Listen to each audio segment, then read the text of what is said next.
Bikomeje kuba urujijo kuba atari bake nyuma y'amakuru yagiye hagaragara guhera ku munsi w'ejo ku itariki ya 3 z'ukwezi kwa 2025 akaba ari amakuru arebana n'urupfu rwa umuvugizi wungirije wa guverinoma y'igihugu cy'u Rwanda Mukuralinda. Byavuga ko rero yitabye Imana azize umutima, abandi bakavuga ko yitabye Imana azize stroke, nkuko ayo makuru yose yakomeje kugenda ajya ahagaragara. Tuje rero gutangaza byinshi bitandukanye ku rujijo rurimo ravuga ku mugabo wabaye umuvugizi wungirije wa guverinoma y'igihugu cy'u Rwanda, yabaye umuhanzi kandi abahugaririye inyungu z'abahanzi.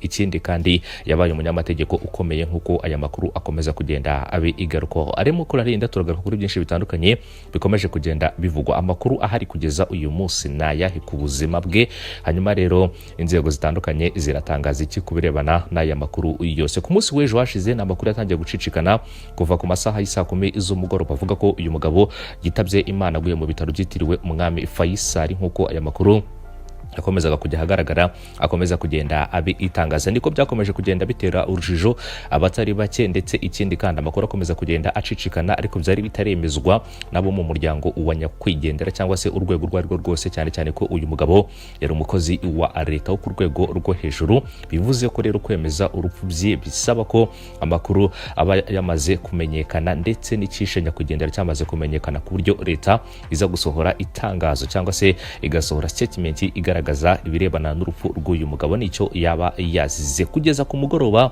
w'ejo hashize mu masaha y'isa 4 z'ijoro hari hataramenyekana icishe nyakwigendera mu buryo bweruye, bitangajwe n'umuryango we cyangwa se leta y'igihugu cy'u Rwanda. Ibitangazamakuru bitandukanye byakomeje kugenda vyandika inkuru nyinshi zitandukanye zigaruka ku rupfu rw'uyu mugabo. Gusa amakuru yarahari aturuka mu muryango we, by'umwihariko muri space yarayiba ibaye ku mugoroba ku rubuga rwa X, akaba ari amakuru yavugaga ko uyu mugabo yazize umutima aguye mu bitaro byitiriwe umwami Faisal. Ngaya Mukuralinda yijyanye kwa muganga ku munsi wo kuwa kabiri nyuma yo gufatwa n'umutima. Ntago yararembye ngo niwe rero wijyanye kwa muganga, gusa aza guhita ajya muri koma, nkuko aya makuru abitangaza. Ngo uyu mugabo yaje kujya muri koma kugeza ubwo rero atabashaga no kuvuga, ndetse biza kurangira bitangajwe ko ahagana ku isaha y'isa 10 z'umugoroba ku itariki ya 3 z'ukwezi kwa 4 2025 aribwo yitabye Imana. Kugera mu masaha y'isa 4 z'umugoroba zishyira saa 5 z'umugoroba amakuru yarahari yavugaga ko uyu mugabo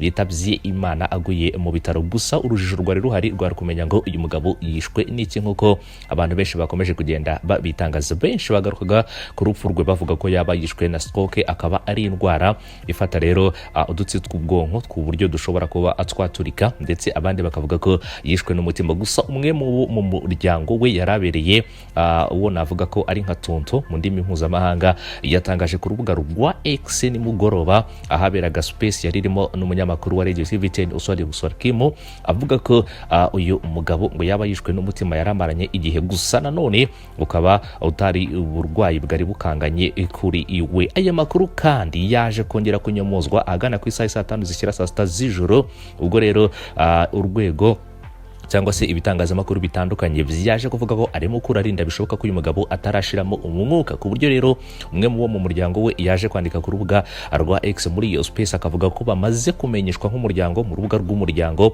babwiye ko rero Mukuralinda agitera umwuka. Ikindi kandi ashobora kuba umwuka utarahera, gusa bakavuga ko abaganga bamushituye arimo rero arashobora kuba akiri muzima. Ibintu byakomeje kugenda bigirwaho impaka n'abatari bake. Inkuru zitandukanye zari zamaze kwandika ku bitangazamakuru bitandukanye, yaba ibitangazamakuru bikomeye hano mu gihugu cy'u Rwanda nk'ikinyamakuru Igihe, ikinyamakuru Umuseke, ndetse n'ikinyamakuru Kigali Today cyari cyamaze gutangaza urupfu rwe, ikinyamakuru The Chronicles. Ibyo byose nimwe mu bitangazamakuru byanditse ku rupfu rw'uyu mugabo bivuga ko yitabye Imana. Byinshi muri ibi bitangazamakuru byakomeje kugenda binyomoza aya makuru, ndetse inkuru zabyo zinshi zirasibwa kuri ibi bitangazamakuru zigaragaza ko uyu mugabo rero bishoboka ko yaba ari mu uzima. Amakuru hari kugeza mu gitondo cyo kuri iyi tariki ya 4 muri kwezi kwa 4 2025 n'amakuru avuga ko uyu mugabo ari muri koma, ndetse ikindi kandi atarabasha rero kuva muri koma. Bivuga ko rero isaha iyo ariyo yose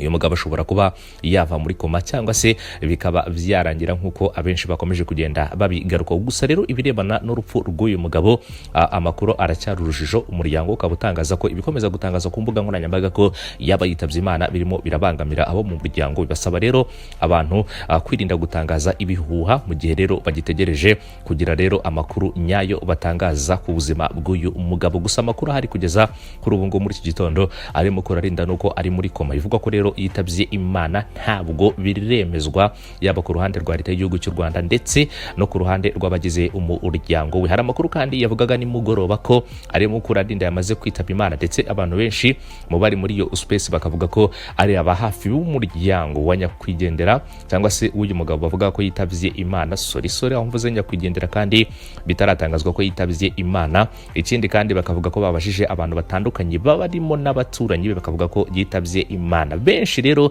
mu bari muri iyo space harimo na bamwe mu bashobora kuba bazi iby'ubuzima bw'umuntu. Hari ubwo umutima w'umuntu ushobora kuba wahagarara bikagatangazwa ko yitabye Imana, ariko abaganga bakagerageza ibishoboka byose mu gihe rero hakiriho urwo rujijo rwo kuvuga ko umuntu yitabye Imana akaba ashobora kuba yagaruka mu ubuzima. Umutima, hari ibikorwa bijya bibaho byo gushitura umutima. Iyo umutima w'umuntu wahagaze bikagaragaza ko rero uyu muntu ashobora kuba atarashira mu mwuka mu buryo bweruye. Hari inshuro nyinshi abaganga bagiye bemeza ko umuntu yitabye Imana, ariko bikagaragara ko uyu muntu atari yakwitaba Imana mu buryo bwa nyabwo.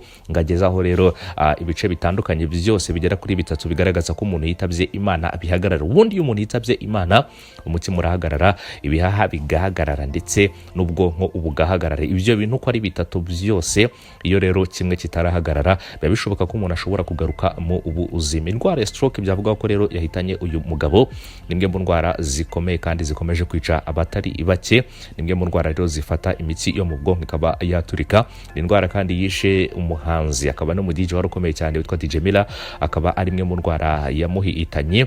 Ikindi kandi komeza guhitana ubuzima bw'abatari bake. Kuvuga ko rero Mukuralinda nabyo bishoboka ko yari afite indwara y'umutima, nayo nimwe mu ndwara zikomeye cyane kandi zihitana ubuzima bw'aba atari bake. Kugeza kuri ubu ngubu rero bakurireho urujijo ku muyoboro wacu wa amakuru, akaba ari umuyoboro wa The Heart of Africa TV. Ubwire ko ari Mukuralinda ari muri koma nk'uko byakomeje gutangazwa. Isaha yari yose amakuru yari yose muraza kumenya birebana n'urupfu rw'uyu mugabo, turaza kuyashyira ahagaragara. Mube update rero kugira ngo muze kumenya byinshi bitandukanye kubikomeje kuvugwa kuri uyu mugabo. Gusa amakuru hari kugeza kuri ubu ngubu ntago arashiramo umwuka mu buryo rero abwere. Uyu mugabo yari muntu cy'amazina ye ni ari Mukuralinda Bertrand. Ikindi kandi Bernard Sori akaba azwi nka Ale Muku. Yavukiye mu mujyi wa Kigali mu mwaka w'1970. Ku myaka 9 gusa yari yaratangiye kugaragaza impano yo kuririmba. Amashuri yize kuri Aperugunga akomereza i Rwamagana mu yisumbuye. Mu gihe rero kaminuza yize mu gihugu cy'Ububirigi. Ubwo yigaga kandi mu mashuri yisumbuye Mukuralinda yakinnye umupira w'amaguru, aba umusifuzi wa Interscolaire i Rwamagana aho yigaga. Ari Mukuralinda kandi yamenyekanye cyane nk'umunyamategeko, akaba n'umunyamuziki n'umuhanzi uteza imbere abanyamuziki bagenzi be, by'umwihariko abanyempano. Yagiye rero abona ko bakwiye gufashwa. Ari Muku kandi yinjiye neza muri muziki w'igihugu cy'u Rwanda mu muzika mu mwaka w'1990 muri studio y'Impara. Yakoze indirimbo zakunzwe nka Museke we. Yagize kandi anakora ibitaramo bitandukanye yewe no mu bakemuramaka mu marushanwa y'umuziki nka Primus Guma Guma Superstar. Ari Mukuralinda kandi niwe wafashe akaboko Nsengiyumva François wamamaye nka Gisupusupu, amukuye rero igatsibo ahiririmbiraga abantu akoresheje umuduri. Niwe kandi watangije gahunda ya Hanga Higa yari igamije guteza imbere muzika nyarwanda binyujije mu bana bakiri bato bafite impano. Mukuralinda kandi yabaye umushinjacyaha guhera muri 2002. Ari Mukuralinda kandi yabaye umwe mu bashinjacyaha bakomeye muri icyo gihe, ndetse yanaburanye imanza nyinshi zikomeye hano mu gihugu cy'u Rwanda, zirimo rero n'imanza z'abakoze ibyaha bya jenoside yakorewe abatutsi muri 1994. Muri 2015 kandi yagiye kubana n'umuryango we i Burayi kuko umugore we yari yabonye imirimo mu gihugu cy'Ubuholandi muri Heineken. Nyuma kandi yagiye kuba muri Cote d'Ivoire aho umugore we kandi yari yabonye imirimo ushinzwe iyamamaza bikorwa mu ishami rya Heineken Abidjan muri Cote d'Ivoire. Muri 2018 yaje kumurika igitabo yise Qui manipure qui, kivuga ku rubanza yabayemo n'umushinjacyaha rwa Ingabire Victoire nyuma yuko hari benshi bahoraga babimubaza. Yashinze kandi akademi k'abakinnyi b'umupira w'amaguru yise Tsinda Abatsinde.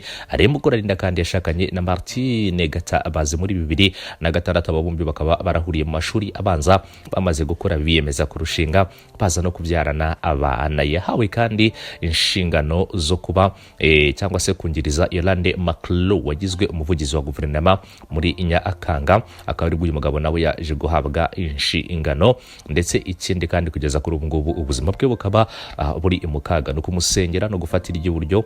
Imana rero niyo itanga ubuzima. Iyo isaha y'Imana itaragera, ibyari byo byose byavugwa, umuntu akajya muri koma akayimaramo igihe, ariko rero nyuma akaba yava muri koma. Isaha y'Imana rero iyo yageze, nta kintu kimwe gishobora gutangira ubuzima bw'umuntu ariko itaragera, kandi ubuzima bw'umuntu rero buba bukiriho. Imana niyo tanga ubuzima, niyo mpamvu dukwiye kwishingikiriza kuri yo, tukamenya ko rero ariyo igena byose. Ubwo rero abakomeje kugira urusho ku rupfu rw'uyu mugabo, nizere kumva kuriyeho urujijo. Ikindi kandi ntago arapfa, ni muzima. Ibyo kuba rero uyu mugabo ashobora kuba yitabye Imana, mu bitekereze rero uko mu byumba, ariko igihe hari cyo kihari kugeza kuri iyi saha mbahereyeho aya makuru, nuko rero ari muri koma. Isaha yose muraza kumenya byinshi bitandukanye kubirebana n'ubuzima bwe. Reka bashimire umunsi mwiza.